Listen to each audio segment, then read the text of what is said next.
Good day. It's a new week. I had 2 full days off, which was awesome. I had Saturday, all day Saturday and all day Sunday. I like those kind of those weekends, and I'm hoping this coming 4th of July is that kind of a weekend too. At least I'm not sure exactly how it's going to work out. I know there's a lot of people requesting time off, so. Anyway, if any of my videos that I've made have helped you to determine to drive for Maverick Transportation, I'd appreciate it if you'd give my name as a referral. Otherwise,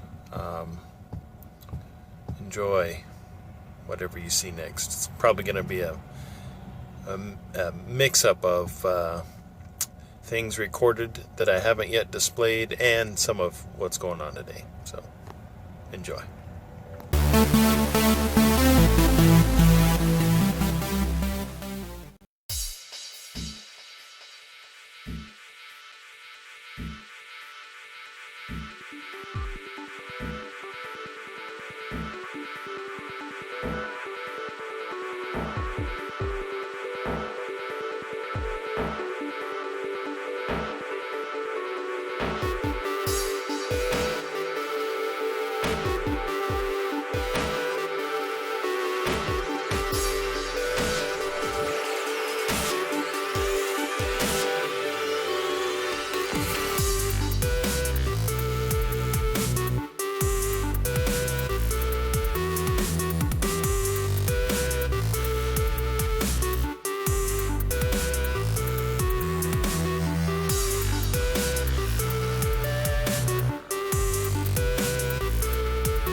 It is 11:32 on the 28th of June.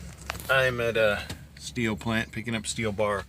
I'm getting 8 bundles of 22 foot long steel bars. They're 22 feet 11 inches. So and I have to put spacers in between them. If you can see this truck in front of me, what we get is a reflector cone and a metal bar, so we can take these wooden blocks to put as spacers in between our bundles, which I prefer over no spacing blocks. It enables us to tighten up the bundles on themselves.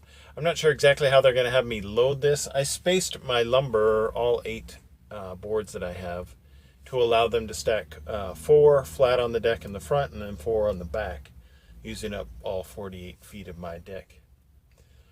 And then this load needs to be tarped, which they have a tarping area outside of the facility.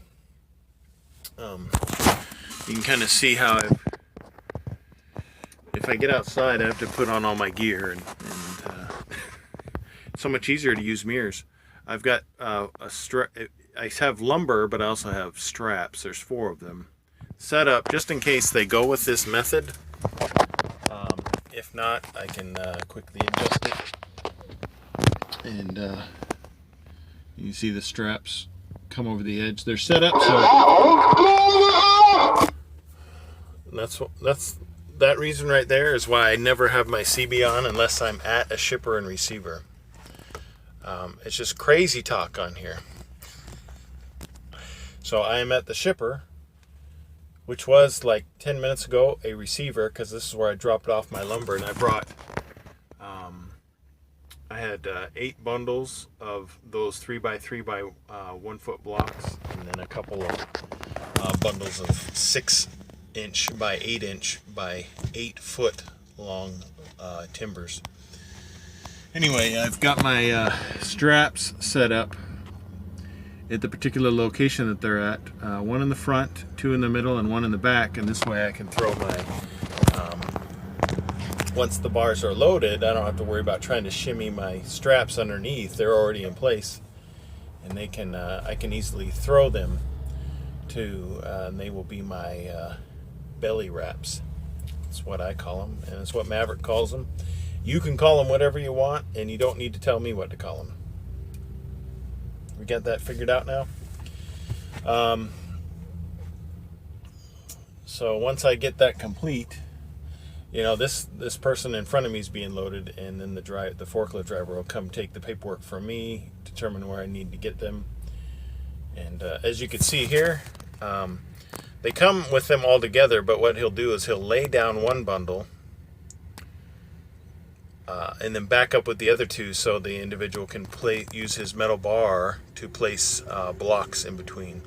So we'll see how this goes. This might be a better angle than anything I could provide, even if I were to set up the GoPro. So he backs up a little bit so he can still grab those 2 sets. And there's a truck behind him that's just racing along like, hey, in my yard, I'll drive wherever I want. He's going in the opposite direction of, and he's on his cell phone. That's illegal here.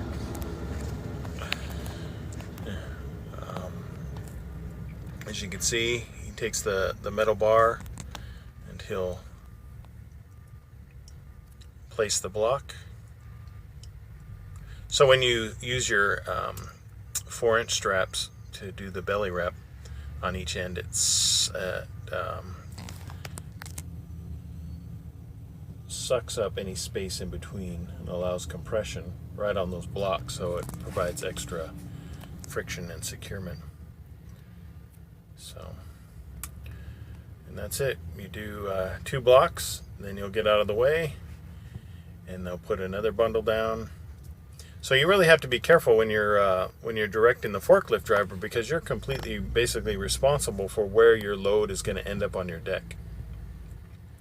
So I'll have to talk to my forklift driver to determine if we're going to load it this way, because then it'll be 4, and I'll have to space it in a way to where in the center of my deck is the center of my load.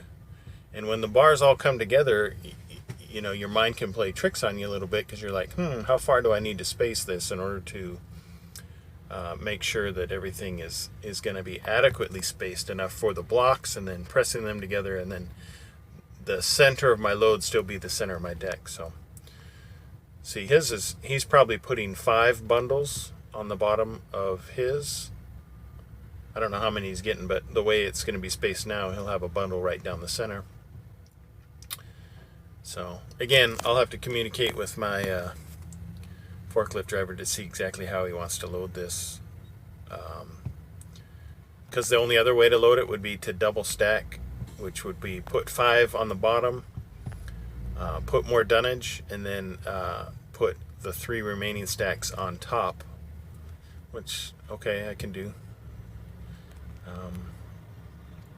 But we'll see what happens. See this, the truck right here that's coming around the back side, it was the one with the individual on the cell phone, and now he's making his way back out that way.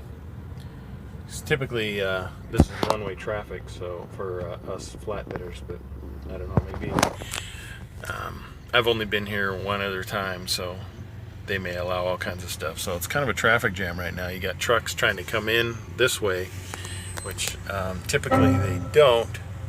Attention, a new important message has arrived. New important You have one unread message.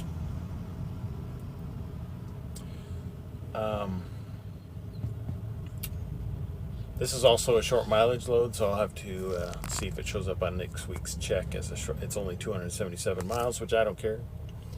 The only thing I care about in the whole trucking industry thing is that I get home on weekends. If I could get home for Saturday and all day Sunday, I'd probably work here the rest of my life.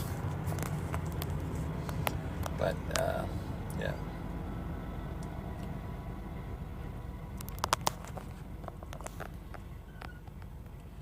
It's interesting to see how other trucking companies load their particular product. Gotta go. My forklift driver's here.